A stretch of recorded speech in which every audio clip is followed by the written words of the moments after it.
Bueno, muchas gracias Román, muchas gracias a CREA, en particular a la región sur de Santa Fe, que ya ya soy asiduo, así que me siento en la familia CREA. Muchísimas gracias. Y ahora que veo el título, Román, no pudimos poner título más feo. Con este título no seduzco a nadie. Menos mal que es la última charla, porque si hubiese sido la primera no sé si venían. No creo que conquistaría a mi señora si le digo hablemos sobre el funcionamiento físico del suelo y la productividad del agua. Me hace acordar a una de mis primeras charlas allá jovencito en la provincia de Córdoba, cuando era becario del INTA, que me invitaron a dar una charla sobre la conservación de los suelos, a lo cual me dediqué toda mi vida profesional. Y empecé dando la charla con esa frase filosófica de un proverbio indio, creo que dice que la tierra no fue heredada de nuestros padres, sino prestada por nuestros hijos. Yo creí que quedaba bárbaro con esa introducción, y un productor levanta la mano y me dice, ingeniero, pero no me hago problema yo entonces porque mi hijo ya me dijo que iba a vender el campo. Yo dije, me reventó la charla, y ahora cómo sigo. Pero me hizo mover la cabeza, porque tiene razón, porque yo le estaba hablando al productor del futuro y no del presente. Entonces la próxima charla vine y les dije, eran otros productores, señores, ustedes olvídense del suelo. Ustedes traten de conservar el agua, porque lo que van a producir este año dependen del agua que ustedes tengan. Con 1 milímetro de agua se hacen 20-25 kilos de maíz por hectárea. Con 1 milímetro de agua se hacen 10 kilos de soja. Con 1 milímetro de agua se hacen 8-9 kilos de girasol. Con 1 milímetro de agua se hacen 10-15 kilos de trigo. Con lo cual, cada milímetro de agua que hoy ustedes pierden del campo son kilos de soja, de maíz, de trigo que no cosechan este año, no para los hijos. Y me aplaudieron, porque ahí me di cuenta de que yo les había llegado al corazón a través del bolsillo.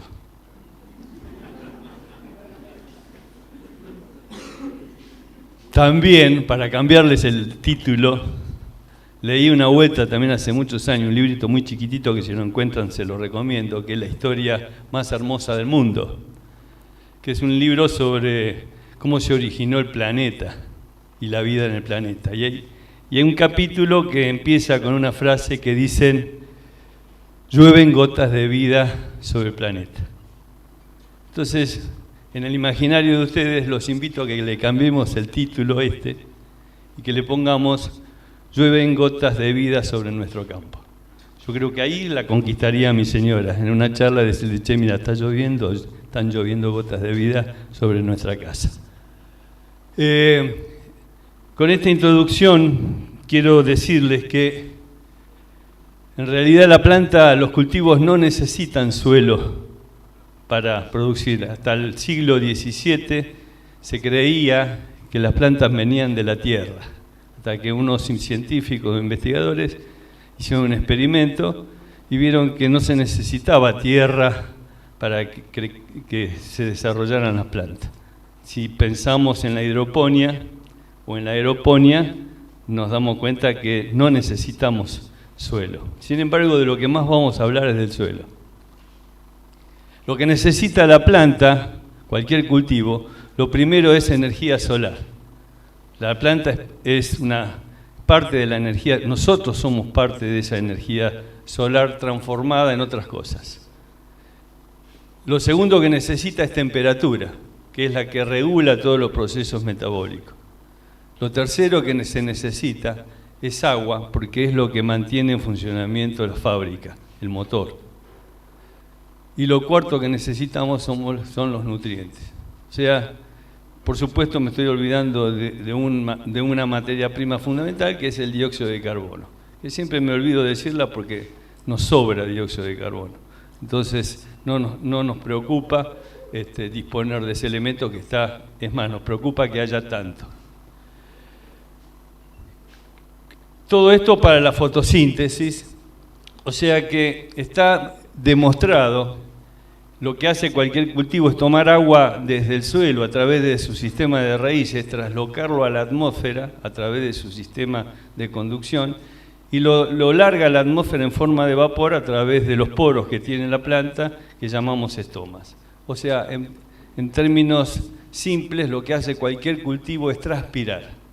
Pero mientras está transpirando, está teniendo los estomas abiertos, porque por ahí es donde transpira, pero es justamente por donde entra el dióxido de carbono que necesitamos para la fotosíntesis. O sea que lo que necesitamos para producir, acuérdense de esto, es transpirar. Cuanto más transpiramos, como lo dice esa gráfica, más producción tenemos. Quiero simplificarles más todavía esto. La única salida del campo que es rentable y que es sustentable es la que se va por transpiración. Todas las demás salidas de agua del campo son no rentables, no sustentables. ¿Cuáles son ellas? Las que se va, la evaporación, que se va directamente del suelo, que no pasa por la planta, el escurrimiento de las partes más altas a las partes más bajas, generando incluso erosión, inundación, la que se me va abajo por drenaje y que me alimenta las napas, y a veces ascenso de napas, con problemas también de excedentes hídricos y salinización. O sea que todas las demás salidas del campo, además de no ser rentables, porque no producen fotosíntesis, me generan problemas. ¿Cómo lo hacemos? Está en las manos nuestras, estrategias. Pero lo que sí tenemos que tener en mente es que el agua se tiene que ir por transpiración.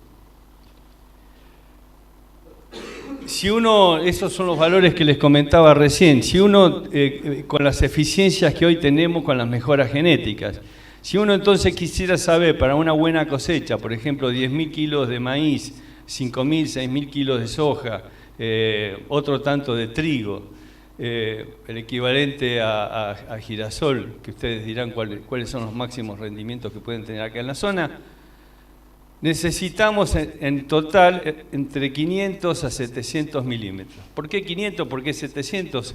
Y porque en realidad depende de la demanda atmosférica. Una cosa es estar en Santiago del Estero, otra cosa es estar acá en Venado Tuerto, otra cosa es estar en la zona sur de la provincia de Buenos Aires. Las demandas son distintas, hoy estamos todos un poco abrigaditos, si estuviéramos en verano estaríamos en camisa o en musculosa, con lo cual depende de la demanda atmosférica que yo transpire cantidades mayores o menores. Por eso que ahí ponemos un rango entre 500 y 600. Pero en términos generales, pensemos que para un girasol, para una soja, en zonas como esta estamos necesitando para esas buenas cosechas alrededor de 500, 600 milímetros durante todo el ciclo. Agua que tiene que evapotranspirar. Si acá me están lloviendo 1.000 milímetros, pensemos si esos rendimientos son los que sacamos en términos promedio. Ahora bien, justamente, esas son eficiencias que podemos obtener con las genéticas que hoy disponemos. Sin embargo, cuando nos vamos al campo y hacemos, los invito a que hagan esta cuenta, dividan el rendimiento, porque lo pueden hacer, el rendimiento del lote, divídanlo por la cantidad de agua que les llovió entre que sembraron y que cosecharon. Y súmenle, si la tienen, aproximadamente cuánta agua tenían en el suelo. Si no, no importa. Por lo menos relacionen el rendimiento con la cantidad de agua, seguramente los registros lo tienen todos, que tuvieron entre que siembran y cosechan. Y se van a encontrar con estas realidades. Ustedes fíjense, me voy a subir acá porque no funciona el marcador. Este productor en maíz con 600 milímetros logró apenas 2.000, 3.000 kilos, y con la misma cantidad de agua, este otro productor logró 8.000 kilos. Podríamos seguir aquí, esto es para trigo, este productor con 500, 400 milímetros logró, no sé, 1.500, mientras que este logró arriba de 4.000. Y así sucesivamente. O sea que hoy lo escuchábamos a Leo, una cosa es lo que me llueve, cuánto me va a llover, y otra cosa es lo que nos pasa en la realidad. Este año todavía no lo presentamos, estos resultados se van a presentar esta semana en una de las chacras en el norte, relacionando en esta cantidad de años, desde el 2008 al 23, un estudio de ver cuáles fueron los rendimientos en maíz sin soja según las precipitaciones en cada uno de los años. Fíjense ustedes la enorme variabilidad que tenemos entre la oferta de lluvias con los rendimientos. Si bien hay una tendencia, cuando me llueve más, tengo mayor producción, pero a nivel de eficiencia no necesariamente los años mejores son los que tengo mejor eficiencia, porque en general me sobra agua. La pregunta que quiero hacerles, ¿a qué se puede deber que esos productores, cada punto son lotes de productores, con la misma cantidad de agua, algunos pudieron tener 1.000 kilos de soja y otros 5.000? Manejo, digamos que es un término genérico, podríamos especificarlos un poquito más. Por ejemplo, fecha de siembra,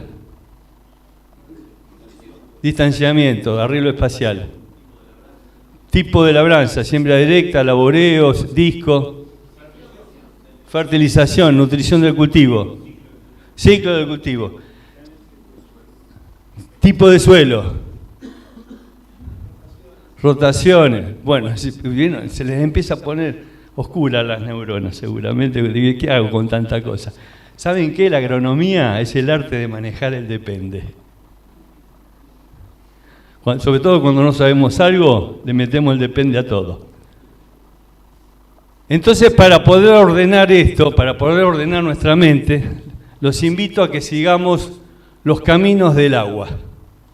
O sea, para poder entender en cada paso de los caminos del agua en el sistema de producción, ¿qué es lo que puedo hacer?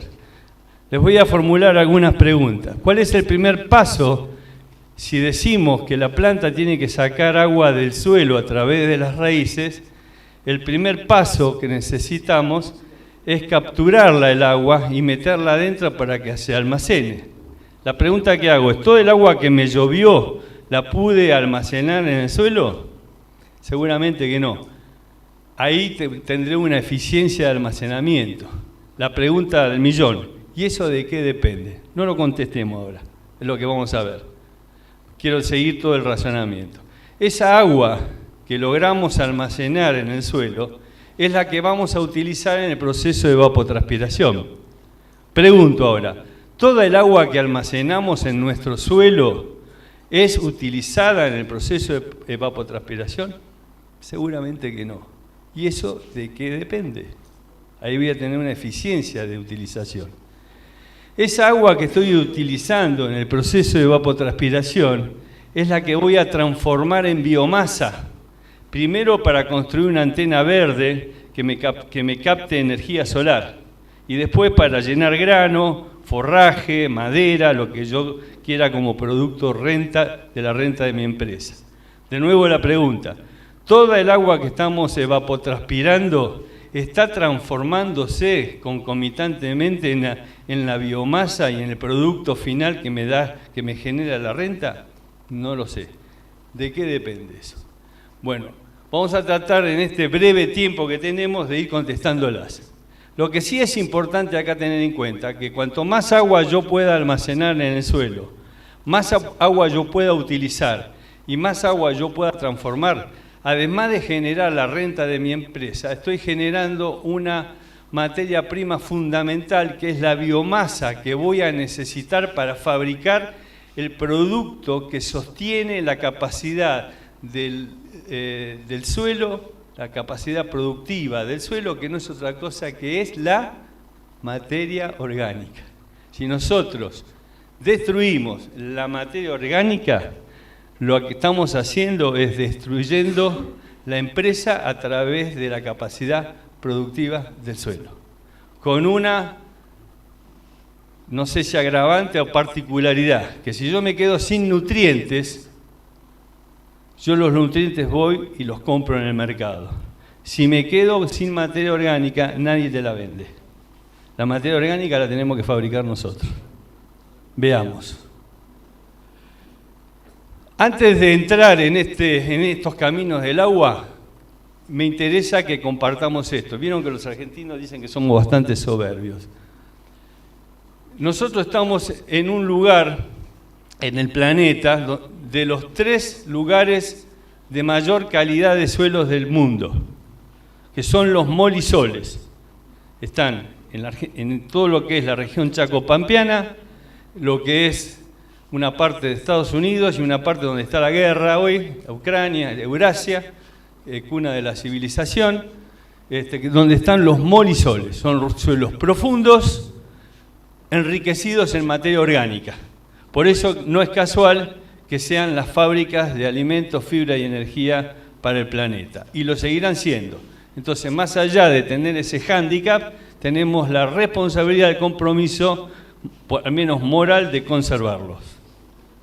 La Argentina, como ven, toda esa zona verde, la región chaco-pampeana, hace millones de años, era una gran fosa tectónica de a veces miles de kilómetros en profundidad, que se fue rellenando con los materiales que por erosión, glaciación, vinieron desde la cordillera. Materiales muy buenos, de muy buena calidad, que después por los procesos climáticos y sobre todo de vegetación, fueron enriqueciendo estos suelos en ese carbono orgánico, condicionado también por las características climáticas.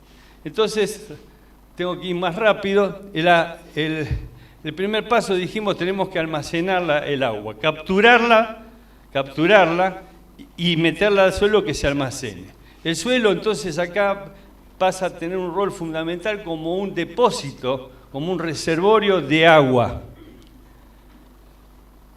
¿De qué depende esa capacidad de almacenaje de ese reservorio? De 2 cosas, no dependen de nosotros.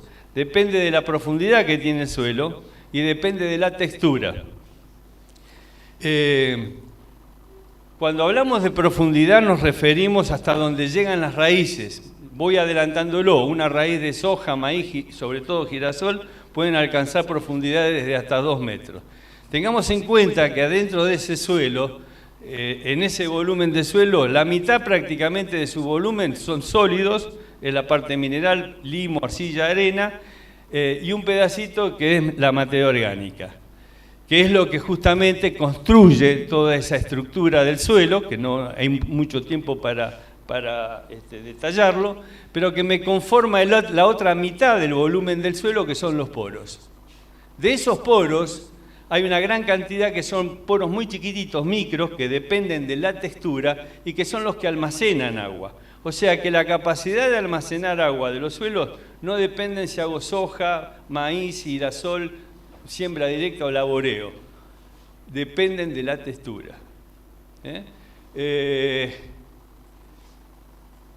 Nosotros estamos en una zona que por las texturas de estos suelos y los contenidos de materia orgánica, si ustedes se fijan en el mapa de la izquierda, en 1 metro de profundidad, ahí los datos están expresados en agua útil, o sea, el agua que está disponible para los cultivos.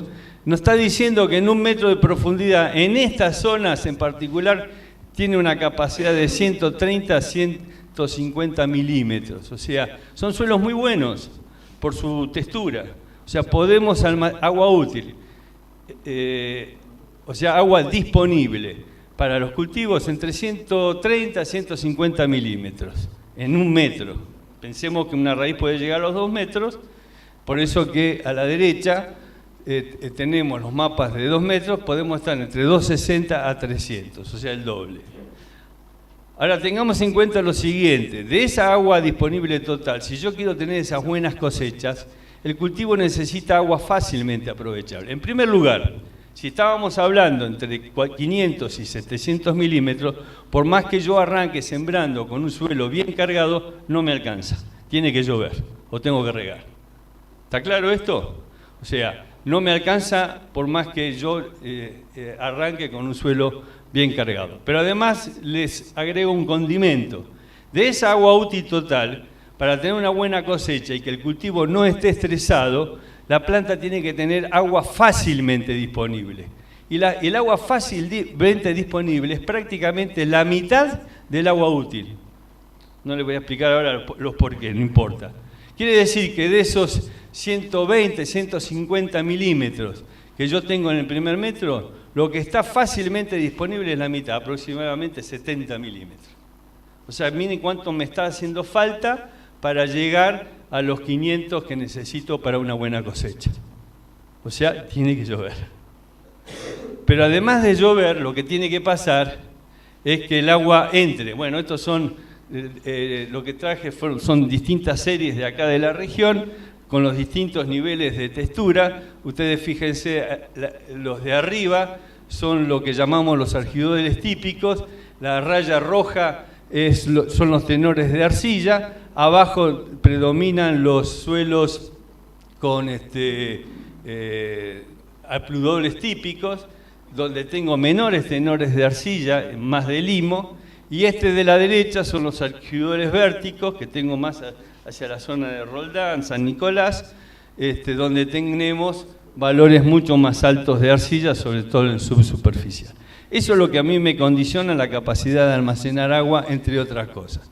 Acá lo que ustedes ven, las barras para esas series de suelo, las barras grises son las capacidades de almacenaje y las rayas negras son los puntos de marchitez, o sea, hasta dónde la planta le puede sacar agua al suelo. Quiere decir que la diferencia entre uno y otro es lo que me da el agua útil. Si ustedes se fijan, una forma muy sencilla, si ustedes tienen el dato de capacidad de campo, el punto de marchitez es aproximadamente la mitad en los suelos francos. A medida que me voy a los suelos que tienen mucha más arcilla, el punto de marchitez aumenta mucho porque el agua está muy retenida y a la planta le cuesta más sacarlo. Por eso que un suelo de la provincia de Entre Ríos, un vertisol, son los suelos que más agua almacenan, casi 400 milímetros, pero tienen menos agua útil que un suelo de acá porque esa agua está muy retenida.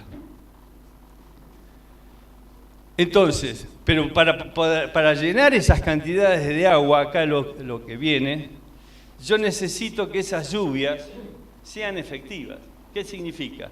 A mí, más que medir la lluvia en el pluviómetro, me interesa medir la lluvia en el suelo, porque es la que es efectiva para los cultivos.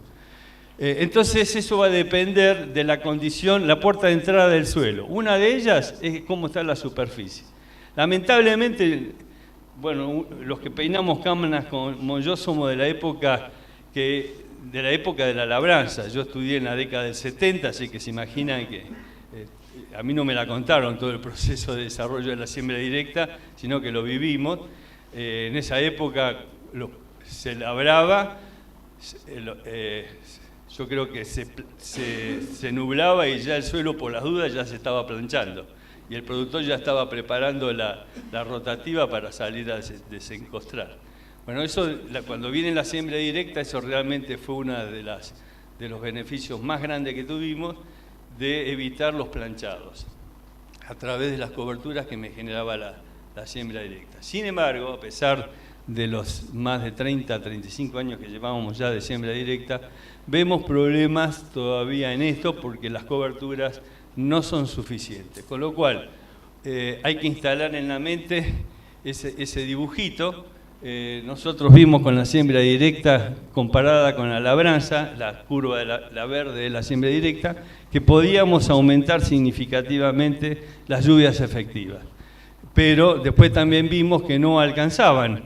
La foto de arriba son lotes sembrados con siembra directa y es ahí donde aparece la idea de tener mucha cobertura y si no alcanza, empezar a incorporar, por ejemplo, cultivos de servicio para aumentar esa superficie cubierta.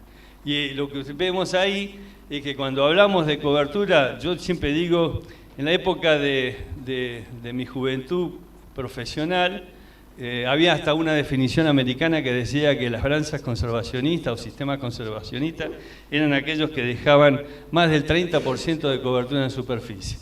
Eso es absurdo. Cobertura tiene que ser cobertura, en lo posible el 100% y si es posible los 365 días del año. Por eso que vemos en la gráfica de la izquierda, estos son estudios hechos recientemente, que necesitamos aspirar a más de 70-80% de suelo cubierto, por lo menos para no tener problema de planchado. Eso impacta significativamente en el gráfico que está a la derecha, que es de siembra directa, solo que veíamos que las lluvias efectivas no eran las que buscábamos y que la podíamos aumentar significativamente, aumentando esa cobertura, por ejemplo, con cultivos de servicio. El otro aspecto, el otro también chip que tenemos que meternos en la mente es que esa agua que estamos cosechando tiene que meterse adentro del suelo. ¿Y cómo lo logramos? Habíamos dicho que el agua se almacena en los poros más chicos. Quiere decir que hay una proporción de poros grandes o más grandes, siempre estamos hablando del orden de los micrones, que son los que no retienen agua, pero son justamente los que permiten que el agua se mueva, que son los, si quieren llamarle macroporos, poros de aireación, no importa, la planta de esto no sabe nada. Lo que sí sabemos es que tenemos que lograr una porosidad que me permita que el agua se meta, se conduzca rápido y se almacene en los poros más chicos. Y eso depende justamente de esos poros de aireación o macroporos que son producidos por materia orgánica y fundamentalmente actividad biológica. Entre ellas raíces y todo lo que ustedes imaginen de actividad meso y macrofauna, lombrices y otros organismos. Una particularidad es que las raíces, cuando se desarrollan, no solamente generan un poro, un agujero, esos poros son más continuos, más verticales, comparados con un poro de la labranza, sino que la raíz, cuando crece, genera exudados orgánicos, geles, gomas, mucílagos, que van lubricando las paredes de ese poro, que lo hacen mucho más estable, a diferencia de un poro generado por una labranza. Pero además, esas sustancias son hidrófobas, o sea, repelen el agua. Y eso está bueno, porque el agua cuando entra no se queda retenida, sino que corre. Entonces esos poros es como que están actuando como si fueran autopistas biológicas. Pero ¿qué pasa? Son los poros que más fácil se dañan. Por ejemplo, con tránsito de la maquinaria, con la labranza, con la caída de la materia orgánica. Aquí en estas imágenes, son estudios de unos australianos, hechos con tomografías computadas, que simulan cómo está el suelo, mejor dicho, es una imagen de un suelo por dentro, y esto es una simulación de lo que pasaría en un suelo con una estructura funcionando bien, donde tenemos un muy buen movimiento del agua, y esto sería un suelo deteriorado. Esto es una imagen, por ahí debe andar el amigo de Reconquista, en un suelo de Reconquista, con muchos años de laboreo. ¿Qué significa SB igual a R a la cuarta? No se asusten.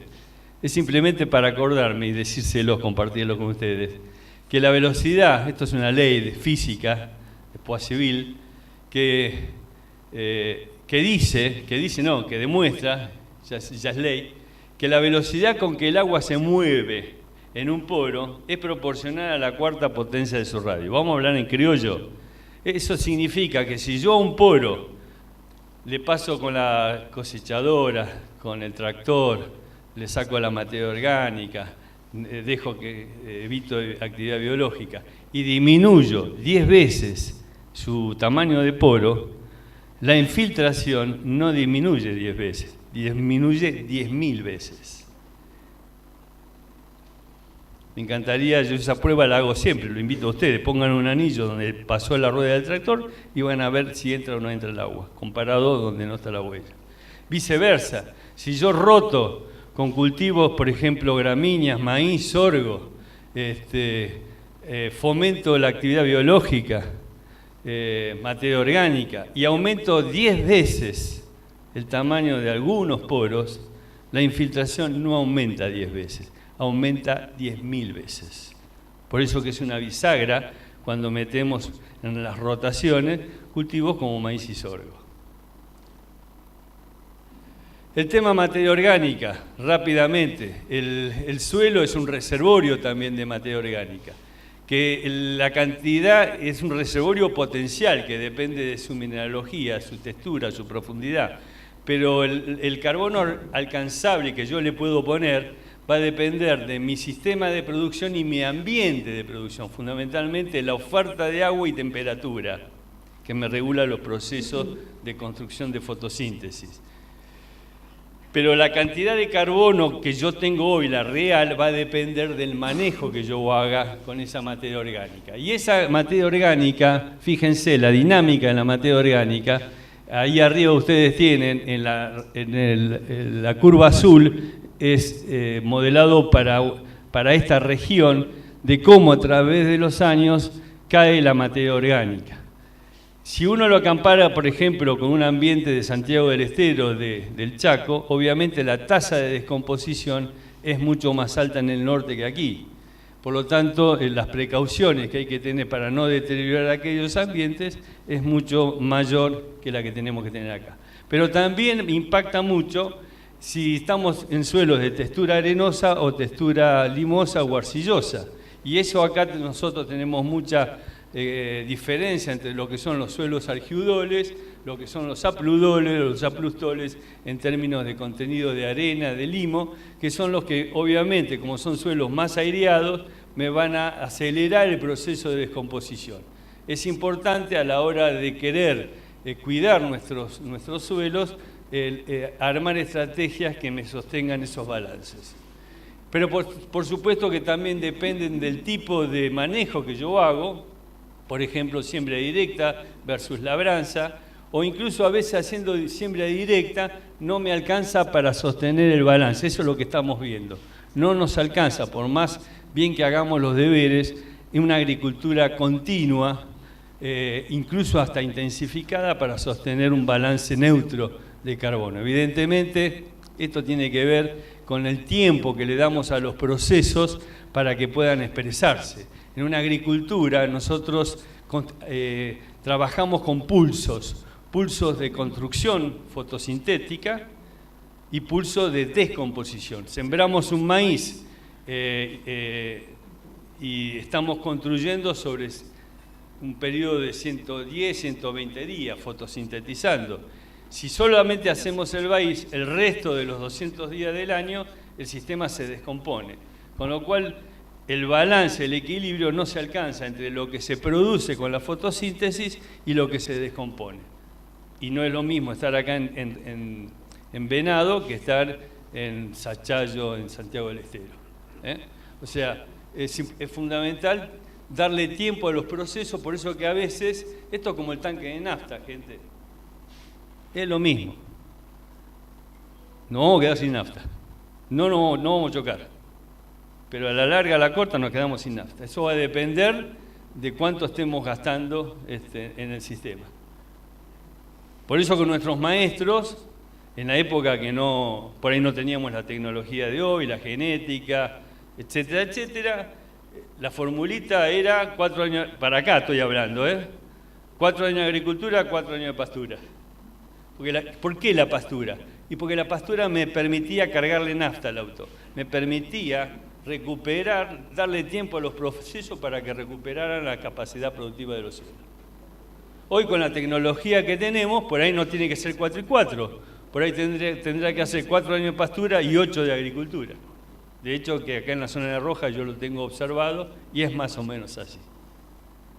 Yo sé que no les gusta escuchar estas cositas, pero acuérdense que se pueden quedar sin nafta. Entonces, el otro factor es la actividad biológica. Si no tenemos actividad biológica, difícilmente podamos sostener esa salud del suelo a través de la macroporosidad. Y fundamental, me asusta recorrer los lotes y cada vez veo menos espacios sin huella. La huella es lo peor que hay, mejor dicho, se lo voy a decir por el teorema del absurdo. Si ustedes quieren deteriorar un suelo, pasen con la maquinaria. Eviten cobertura. Traten de hacer rotaciones con poco aporte de biomasa. Van a lograr que el suelo se deteriore. Y la lluvia efectiva, en lugar de estar cosechando 700 milímetros, pueden estar cosechando 300 milímetros. Se lo voy a poner en ejemplos. Los cambios de esa estructura en el funcionamiento del suelo. Lo primero que van a detectar a ustedes es un aumento de la densidad aparente, que se puede medir, la relación entre la masa que ocupa un suelo la masa que tiene un suelo, el peso y el volumen que ocupa. Le muestro esto en lugar de mostrarle gráfico porque me parece que es más didáctico. Cada rayita es una medición, o sea que ahí hay miles de mediciones. Fíjense ustedes, en tierras de monte la densidad aparente no llega, está alrededor de 1 gramo por centímetro cúbico. No importa esto, olvídense de las unidades. Yo lo que les digo es el valor. Pero fíjense, lo mismo en pasturas naturales o pasturas bien manejadas. Pero fíjense en los lotes agrícolas, cómo aumenta significativamente la densidad. Tanto en los primeros centímetros de 0 a 10, como un poco más abajo, en la parte subsuperficial. Voy a ir rápido porque me están apurando. ¿Qué significa ese aumento de densidad? Porque las plantas no saben nada de esto. Significa, esto se calcula fácilmente, fíjense que cuando, por ejemplo, vamos de una densidad de 1 a 1,5, pasando por 1,2, 1,3, 1,4, que ustedes dicen, pero no son tan grandes esos aumentos. Lo que quiero que vean es esto, cómo cae en un suelo de monte. Podemos tener una porosidad de aireación o macroporosidad del 37%, cuando la macroporosidad cae por debajo del 10%, se ven muy fácil los problemas, falta de infiltración, las raíces empiezan a crecer de costado, etcétera, etcétera. Pero fíjense entonces, cuando degradamos un suelo, pasar de una densidad de 1 a una densidad de 1,5, la macro pasa de 30, prácticamente ese suelo lo estoy impermeabilizando.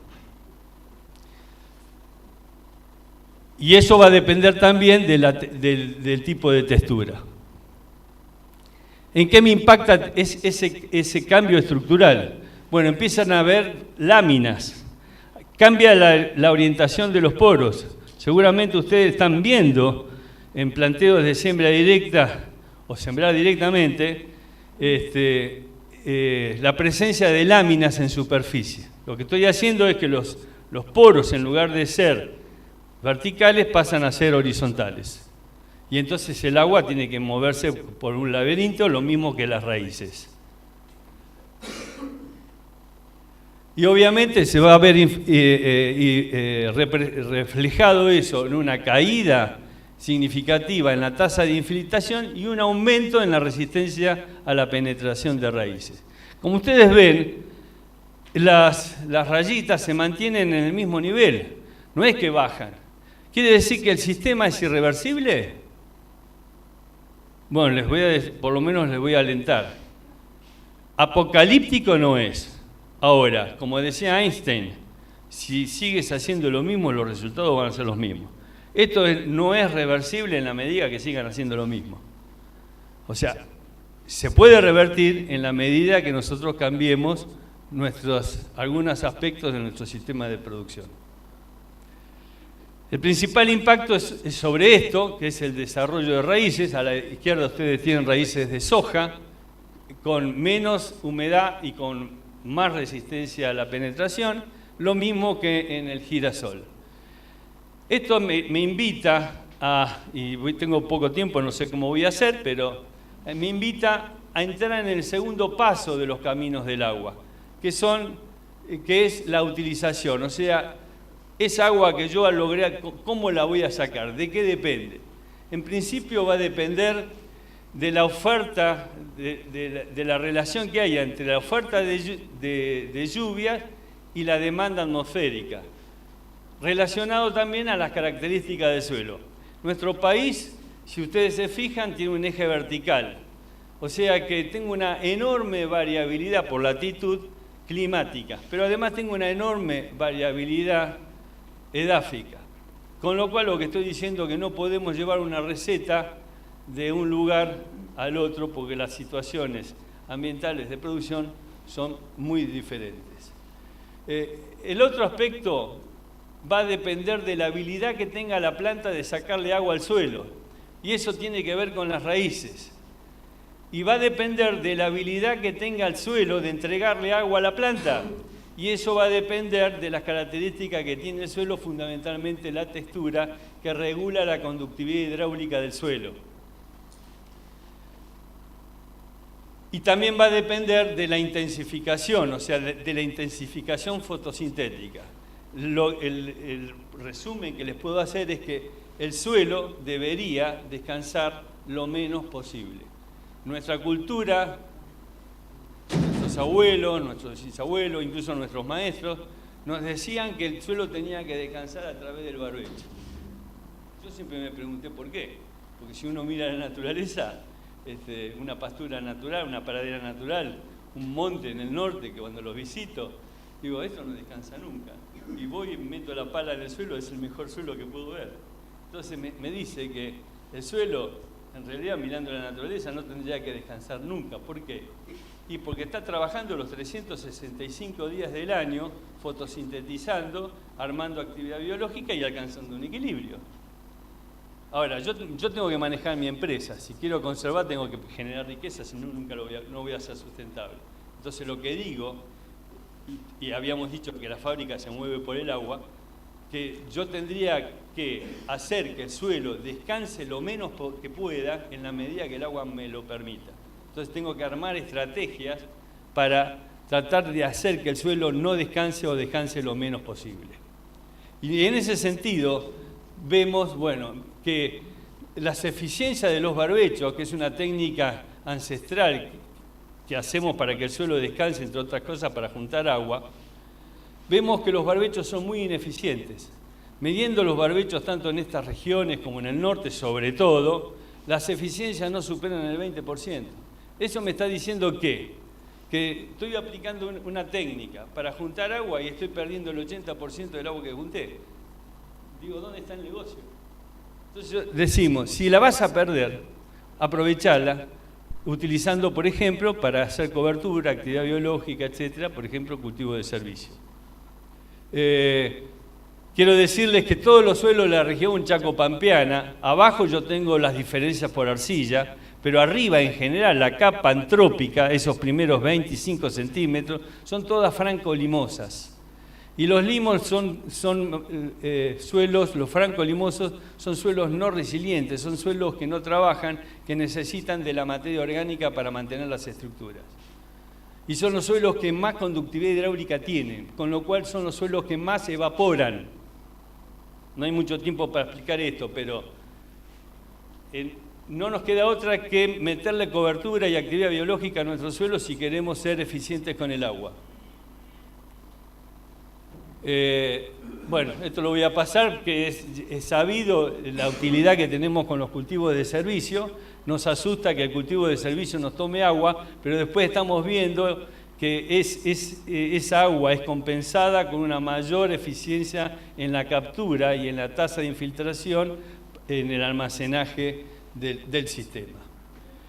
Dos palabras con las raíces. Lo que ustedes ven a la izquierda de ese gráfico son las tasas de crecimiento de las raíces. Quiero decirles esto, las raíces no crecen buscando agua, las raíces crecen porque hay agua. Con lo cual una regla de oro es sembrar con un suelo bien cargado de agua, hasta los 2 metros si es posible, capacidad de campo, por supuesto si me llueve, y si no me llueve y tengo riego, mejor hacerlo. No porque necesite agua en ese momento, porque para lo único que necesito es para lograr asegurar la germinación, que necesita humedad en términos cualitativos sobre todo, en la superficie. Pero después necesito un ambiente bien cargado para alcanzar la potencialidad de crecimiento y profundización que tienen las raíces. Fíjense ustedes en esta gráfica, sobre todo girasol. El girasol es una especie que no tiene capacidad de regulación de cierre estomático, con lo cual, si tiene agua no pide permiso, se la toma. Y compensa esa propiedad de tomar agua con un mayor crecimiento de raíces en profundidad. Por eso, si ustedes se fijan en las curvas, la primera es la de girasol. Si ustedes sacaran la pendiente de esta curva, estarían viendo que la velocidad de crecimiento en profundidad está entre 3 a 8 centímetros por día. O sea que en un día ustedes pueden ver la raíz está creciendo entre 3 a 8 centímetros. Pero ¿saben qué? El girasol es una de las especies más sensibles a la densificación y a la compactación. Entonces, por un lado tenemos, por eso que al girasol siempre se los pone incluso hasta en los lugares más feos, en los lugares con más riesgo porque justamente tiene esa capacidad de explorar rápidamente el perfil de suelo. Si lo dejamos, si tiene humedad y si no tiene resistencias a la penetración.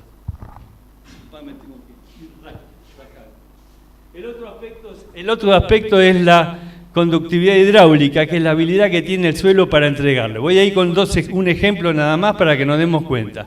Un suelo argidol típico de la zona de río de Venado Tuerto, por la conductividad hidráulica que tiene, suponiendo que está en su máxima capacidad de agua de almacenaje, les puede entregar por día más de 12 o hasta 12 milímetros por día. Quiere decir que si ustedes tienen un girasol en plena actividad y que tienen un día de 10 milímetros de demanda atmosférica, un suelo de acá se los podría estar dando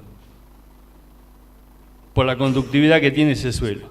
Pero en Entre Ríos, tomando el mismo ejemplo, si ustedes tienen un girasol con un día de demanda de 10 milímetros por día, el suelo no les va a estar, el vertisol no les va a estar entregando más de 4 o 6 milímetros por día.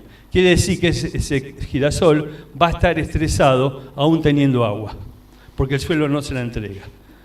Y eso es muy común, me encuentro con productores de Entre Ríos y me dicen, che, acá el trigo me dio bárbaro, pero en este mismo lote cuando hacemos maíz no me da los mismos resultados. Es eso, el trigo lo estás poniendo en una época del año donde la demanda es baja y con la velocidad con que le entrega el suelo le alcanza. En ese mismo suelo, cuando pones un girasol, un maíz y una soja, la demanda es muy alta, no alcanza. Por eso que la estrategia que tenemos que utilizar en ese vertisol es muy distinta a la que tenemos que utilizar en ese argidol, del mismo modo que acá tenemos a plustoles, a pludoles, y entonces tenemos que ajustar esas características a las particularidades del suelo. Bueno, acá, no tengo tiempo para explicárselo, pero sabiendo eso, yo puedo ajustar fechas de siembra, ciclos de madurez, etcétera, etcétera, a las condiciones del suelo. Dos palabras de conversión, porque esto, en definitiva, más que explicarles, es dejarles un mensaje. ¿De qué depende que esa agua que estamos utilizando en la transpiración la estemos transformando, primero, como dijimos, en una antena verde que me capte energía solar, que es el factor número 1, y después para que me dé la renta de la empresa? Eso depende de la agronomía, el arte de manejar el depende, de la genética que elegimos, de la fecha de siembra, la regla espacial, de la nutrición, del manejo integrado de plagas, de la cobertura, etcétera, etcétera. Pero ¿cuál es el punto de partida? Saber dónde estamos parados, muchachos y muchachas. Saber dónde estamos parados es conocer cómo funciona mi ambiente, el ambiente climático junto con el ambiente edáfico. ¿Dónde están las limitantes? Y en base a esas limitantes actuar. Pero con una premisa si queremos conservar, que los sistemas tienen que ser, en la medida de lo posible, intensificados para tratar de simular lo más que podamos la naturaleza. Diversificados para poder sostener la biodiversidad. Si hay algo que me alertó hace poquito leyendo un libro, vi que comentaba que hoy el 90% de la biomasa animal que hay en el planeta es la nuestra más las 4 o 5 especies que supimos domesticar: vaca, cerdo, cabra, perro, caballo. El resto, el 10% restante, son animales salvajes. ¿Qué hicimos con la biodiversidad? Así que imagínense todo lo demás, ¿no es cierto? Entonces creo que es una obligación, y esto sí lo digo con fuerza pensando en el futuro, no podemos, como me lo dijo una vez un amigo de CREA, cuando yo estaba explicando esto: mira, Rodolfo, te lo voy a hacer más sintético, me dice. Nosotros estamos haciendo una agricultura con 4 cultivos y 10 bidones. Uno de ustedes me lo dijo. Dije, qué buena, desgraciada definición. Hemos logrado hacer un sistema agrícola reduccionista que, bueno, nos puede llevar a no necesariamente lo que queremos ver. Y finalmente la integración. La naturaleza es un sistema integrado. El conocimiento nos hace ver que podemos mejorar los balances de carbono. El suelo, junto con los océanos, son los principales reservorios de carbono del planeta. Hoy tenemos un problema, que ya no es un cuento, lo estamos viviendo, que es el cambio climático. Tenemos que bajar las partes por millón. Tenemos la gran oportunidad, los argentinos, de utilizar al suelo, porque tenemos una brecha, nosotros estamos trabajando en eso, una brecha de poder almacenar carbono en nuestro suelo. Una gran brecha tenemos. Entonces tenemos una enorme oportunidad hasta de hacer negocio con eso. Pero también nos demuestra estos trabajos que metiendo tecnología, por ejemplo en nutrición, podemos aumentar eso. Pero si, por ejemplo, hacemos siembra directa en lugar de labranza, podemos mejorar todavía. Y si intensificamos, podemos mejorar aún más. Y si intensificamos mucho, por ejemplo, incorporando sistemas más permanentes, como las pasturas, como los silvopastoriles, palabra que creo que a la mayoría no les agrada, podemos aumentar mucho más. Acá tienen ejemplos que valen más que todo lo que yo les pueda decir. La capacidad de recuperación, por eso digo que no es apocalíptico, la capacidad de recuperación que tenemos.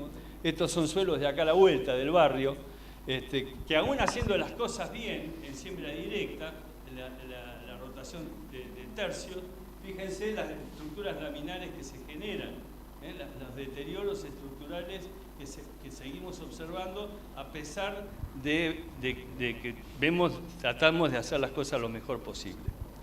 O sea que no alcanza.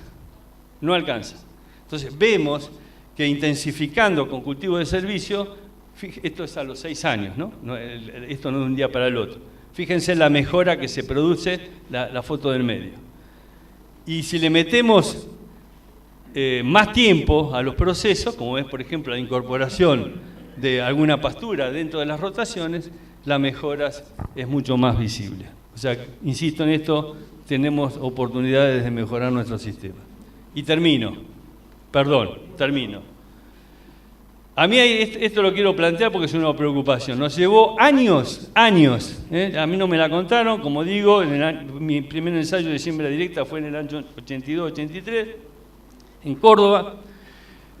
Nos costó años hacer una revolución, porque esto no fue un cambio tecnológico, fue un cambio mental. Cambiar de un sistema de labranza, que es parte de la cultura de la humanidad, por un sistema que dijimos, no, mirá, no es necesario labrar. Podemos cultivar sin labrar. Eso fue un cambio mental, más allá de todo el cambio que produjo en el desarrollo mental, porque el hombre dejó de estar 14, 15 horas arriba del tractor, se bajó y dedicó la mente para otra cosa. Y hoy estamos viendo esto. Estamos viendo que en muchas situaciones se está volviendo a esto. ¿Por qué? Porque no lo entendimos. No entendimos la siembra directa, que no es un fin, sino primero es un medio para llegar a otra cosa. La siembra, y después que es cómo manejarla como sistema. La siembra directa, primero, necesita sí o sí cobertura. Obviamente el no laboreo del suelo, y fundamentalmente necesita actividad biológica. Si quieren reemplazar el efecto de la labranza, mejor tiene que ser con actividad biológica. Esas tres cosas van a actuar sobre la dinámica y distribución de la materia orgánica en el perfil, sobre esa estructura porosa y sobre todo los ciclos y sobre todo el ciclo biológico. Y eso va a actuar sobre el balance del agua, fundamentalmente, el balance de la energía y de la materia y el balance de los nutrientes. Si no vemos la siembra directa en esa forma integrada, no hacemos siembra directa si no sembramos directamente. Y termino con esto, porque me encanta compartir, si no nos quedamos con los poros del suelo, que es ver el árbol que no te deja ver el bosque. Si queremos apuntarle a esa agricultura, y yo sé que CREA, como APRESID, como el INTA, pregonamos la sustentabilidad. Entonces, y sin embargo yo observo, me jubilé en el INTA, llevo en esto 40 años, observo que casi hasta el día seguimos haciendo las mismas cosas de hace 10.000 años, solo que la tecnología, como en medicina, no nos alargó la vida, no alargó la vida a la medicina, sino que nos permitió vivir más años a través del avance técnico. Pero Da Vinci murió a los 80 años, así que no es que la medicina nos alargó la vida. Bueno, con esto pasa lo mismo. La tecnología nos permitió enmascarar las cosas que no hacemos tan bien. Entonces, me pregunto, ¿dónde está la gran diferencia entre la agricultura tradicional, que hoy hacemos con siembra directa, y la agricultura sustentable que queremos lograr?